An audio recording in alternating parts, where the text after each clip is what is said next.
So many people have said that she was such an easy person to get on with. And for most people, you know, she was completely out of touch. Nobody sort of had that chance of actually meeting her.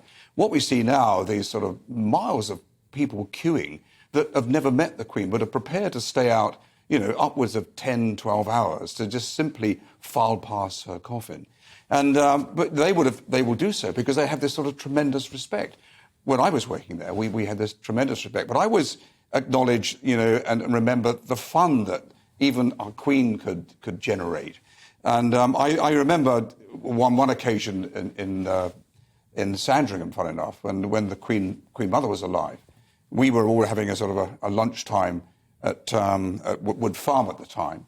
And the Queen Mother suddenly sort of stepped in with her sticks and said, "Is it possible to watch the 2:30 at Lingfield?" This is wonderful. At which point the Queen came in and said, "Mother, get out, let them have their lunch alone." Of course, we all started laughing, but you know, it was that sort of very friendly approach that I think people remember.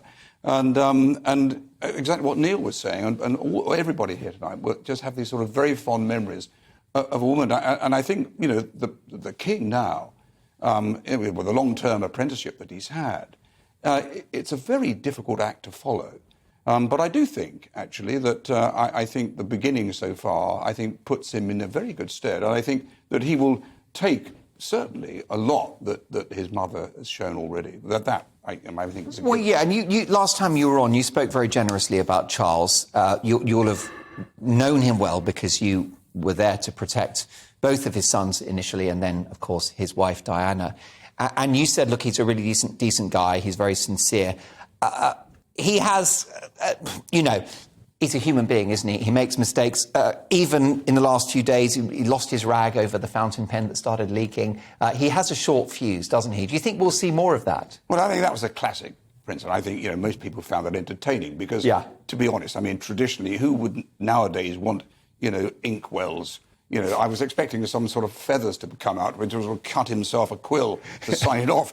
But, you know... Maybe a pigeon would be nice. Yeah, it could be. But I think that, you know, it's a new role for him.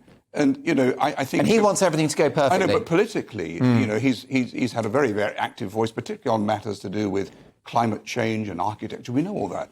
Now, you know, is he going to be silenced?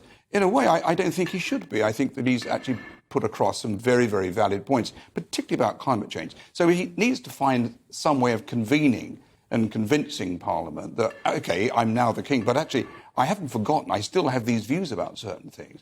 But I think he'd be shrewd enough with the right advice to not disappear into the ether, not say something. But I do think that, I think that he has some very valid points.